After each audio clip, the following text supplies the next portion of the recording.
چند سال پہلے یہ عاجز اور فقیر یہاں مصلی پہ کھڑا نہیں ہو سکتا تھا. طالب علم نمازیں پڑھاتے تھے، شاگرد اور میں پیچھے کھڑا ہوتا تھا. ایک بزرگ جامع المعقول والمنقول شیخ القرآن والحدیث یہاں مہمان ہوئے. منصور بھائی کو اوپر کمرے میں بلایا کہ مفتی صاحب نماز نہیں پڑھاتے، کیوں؟ کہ اس طرح کا کوئی واقعہ پیش آیا ہے، اس کے بعد نہیں پڑھاتے.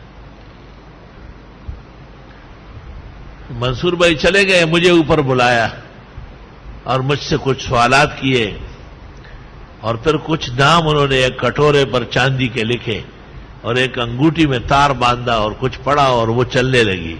وہ ایک نام کو ٹچ کرتی تھی. مجھے کہا پڑھو کیا لکھا؟ کہا آرامی توپ کڑا ہے. پھر مجھے انہوں نے وظیفہ دیا کہ آپ یہ صبح و شام پڑھیں 10 دفعہ. اعوذ باللہ من الشیطان الرجیم بسم اللہ الرحمن الرحیم وارادوا به کیدا فجعلناهم الاخسرین لا الہ الا اللہ دارت فاستدارت نارت فاستنارت حول العرش محمد الرسول اللہ صلی اللہ علیہ وعلی آلہ وسلم انت شافی انت کافی فی مہمات الامور انت حسبی انت ربی انت لی نعم الوکیل. یہ میں پڑھتا گیا، ویسے بھی اچھے کلمات ہیں. 3 مہینے جب پورے ہوئے تو میں نے خواب دیکھا، اور اس خواب میں مجھے کہا کہ آپ ٹھیک ہو چکے ہیں، آج نماز پڑھا لیں. میں نماز کے لیے آگے ہو گیا اور پڑھا لی. کیسے پڑھائی وہ تو بہت تکلیف کی تھی، لیکن بہرحال سحر بالمقابل اور بالضد ٹوٹتا ہے، سحر کو قبول کرنے سے بڑھتا ہے. پھر فجر پڑھا لی. اگلے دن جمعہ تھا، جمعہ خود پڑھایا، الحمدللہ سحر جاتا رہا.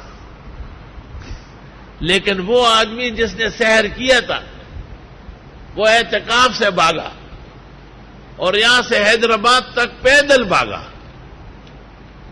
اور وہاں سے بس میں بیٹھا لاہور سے جہانگیرہ سے وہاں بزرگوں کے ہاں. بزرگوں نے پوچھا آپ کے محسن ہیں، آپ چھوٹے بڑے ہوئے ہیں، کیوں سیر کرتے تھے؟ کہ یار وہاں کے لوگوں سے بہت محبت ہے، ہمارا خیال نہیں رکھتا ہے. تو انہوں نے کہا کہ میں چونکہ ان کا علاج کرتا ہوں، ایک وقت میں 2 کا نہیں کر سکتا، آپ جائیں.